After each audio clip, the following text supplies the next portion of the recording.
Hello, and welcome back to our English Learner Parent Guide series. In this video, we will share what is reclassification, how do we get there, and why is it important? Let's start with the ELPAC test, summative. The summative ELPAC test is for students already classified as English learners, or EL students.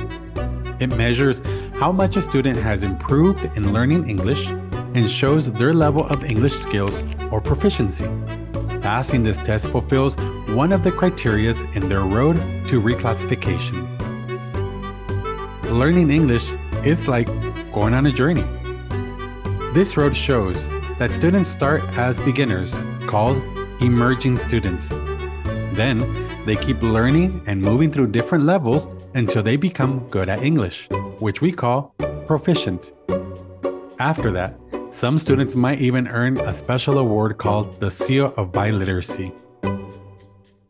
What is reclassification? A student is considered proficient in English when the student meets certain criteria. When this happens, the student is reclassified as a fluent English proficient. You might hear the term RFEP, which stands for Reclassified Fluent English Proficient. Now, why is it important?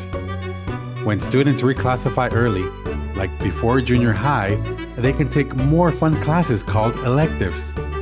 This also allows them to take classes in high school that fall under what is called A through G courses that help them get ready for college.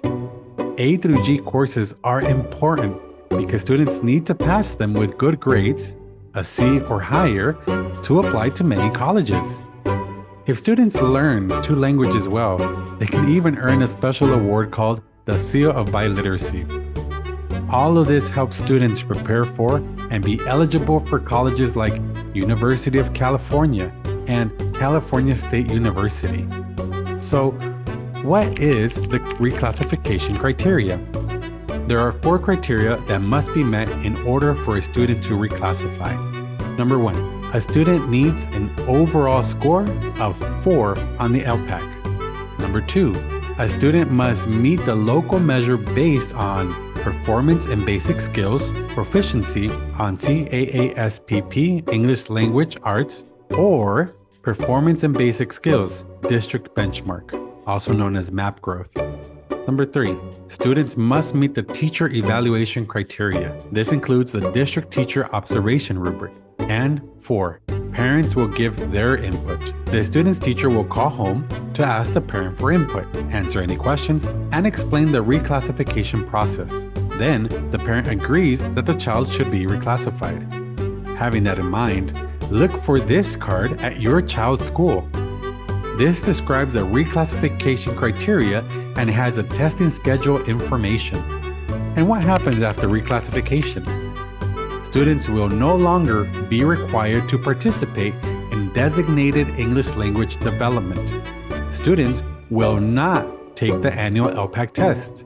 Students will continue to receive integrated English language support in their content classes. And students' progress will be monitored for 4 years. Now we've covered the process of reclassification. It's an important step for our English learners.